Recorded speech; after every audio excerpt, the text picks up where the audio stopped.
Welcome to DAV studies. तो आज हम एक नए टॉपिक के साथ आए हैं जिसका नाम है colonialism, rural and tribal societies. तो ब्रिटिश ने जो इंडिया पर पॉलिटिकल और इकोनॉमिक कंट्रोल करके रखा हुआ था, इंडिया पे एक कॉलोनी बसा कर रखा हुआ था जिसे हम कॉलोनियलिज्म बोलते हैं, उसका रूरल और ट्राइबल सोसाइटीज पे क्या इम्पैक्ट पड़ा।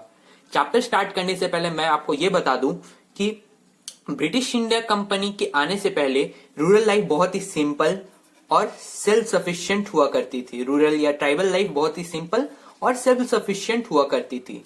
लेकिन ब्रिटिश के आने के बाद ब्रिटिश जब इंडिया पर आए, उन्होंने बहुत सारे चेंजेस लाए। और वो चेंजेस किस लिए लाए ब्रिटिश ने? ताकि उनका प्रॉफिट हो सके। अपने प्रॉफिट के लिए उन्होंने बहुत सारे इंडिया पर चेंजेस लाए, और जो चेंजेस लाए उसका असर इंडिया के लोगों पर कुछ अच्छा नहीं पड़ा।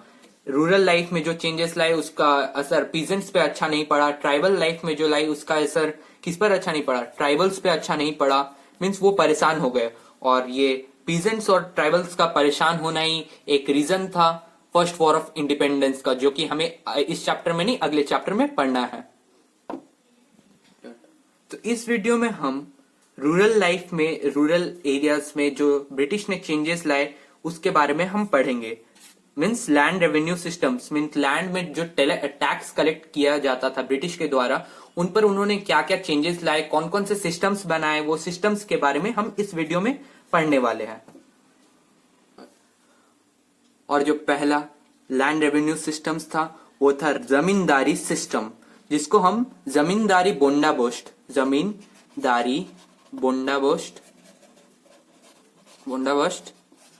या परमानेंट रेवेन्यू सिस्टम्स भी बोलते हैं। परमानेंट रेवेन्यू सिस्टम ये 1793 में बंगाल में इंट्रोड्यूस किया गया था।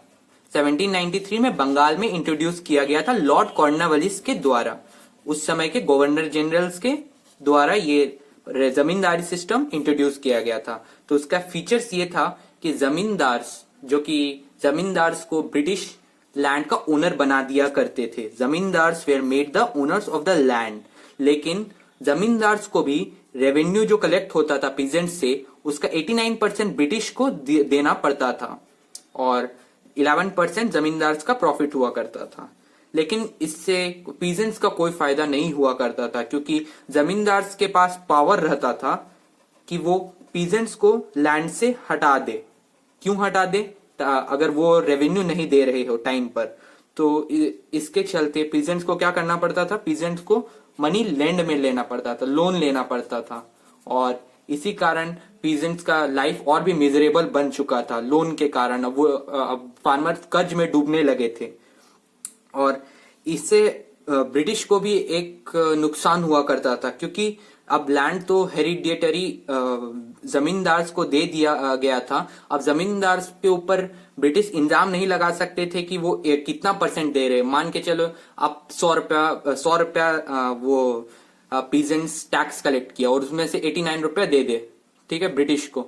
लेकिन अगर हो सकता है कि अगला महीना 110 रुपया हुआ और वो फिर से 89 दे दे, क्योंकि अब ब्रिटिश के पास कोई ऑप्शन नहीं था जमींदार्स को यहां से हटाने का। तो उन्होंने सोचा कि अब अगला जो हम लोग रेवेन्यू सिस्टम्स लाने वाले उसमें कोई चेंजेस लाए, और अगला रेवेन्यू सिस्टम्स का नाम है रियोटवारी सिस्टम, जिसमें जमींदार्स का कोई पोजीशन नहीं हुआ करता था।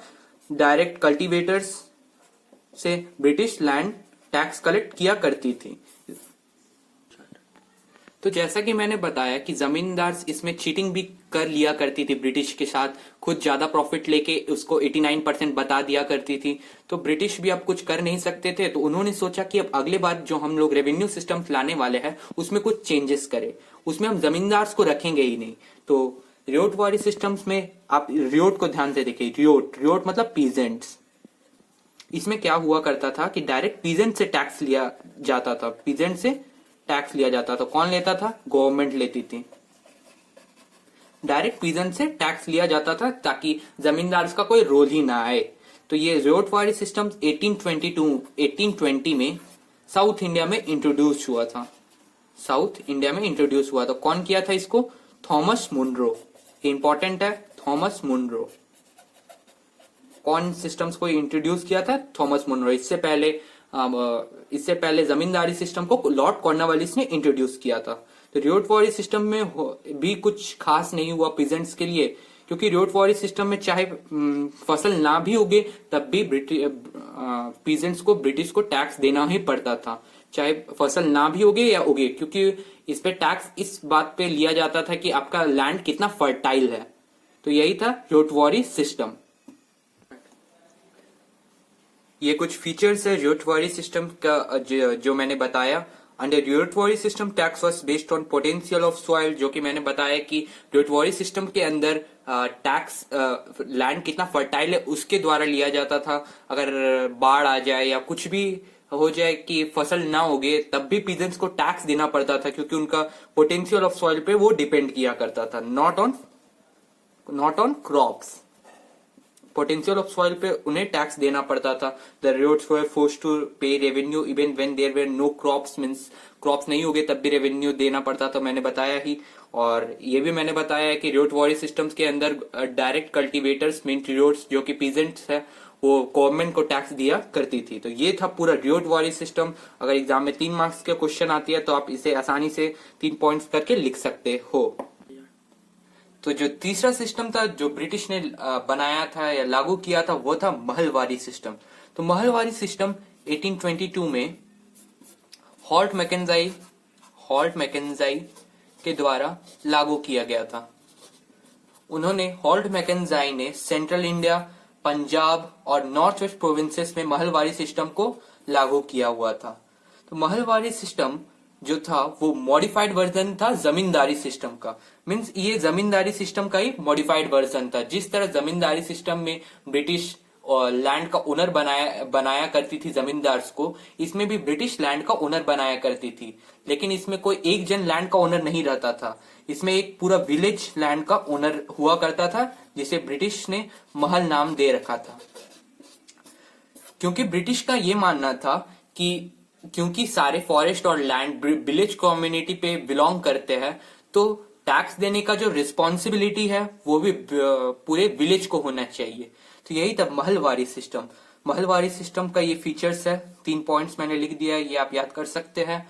तो यही था हमारा आज का वीडियो। आज के वीडियो में हमने लैंड रेवेन्यू सिस्टम्स के बारे में पढ़ा और अगले वीडियो में हम एग्रीकल्चर में क्या क्या चेंजेस आए उसके बारे में पढ़ने वाले हैं।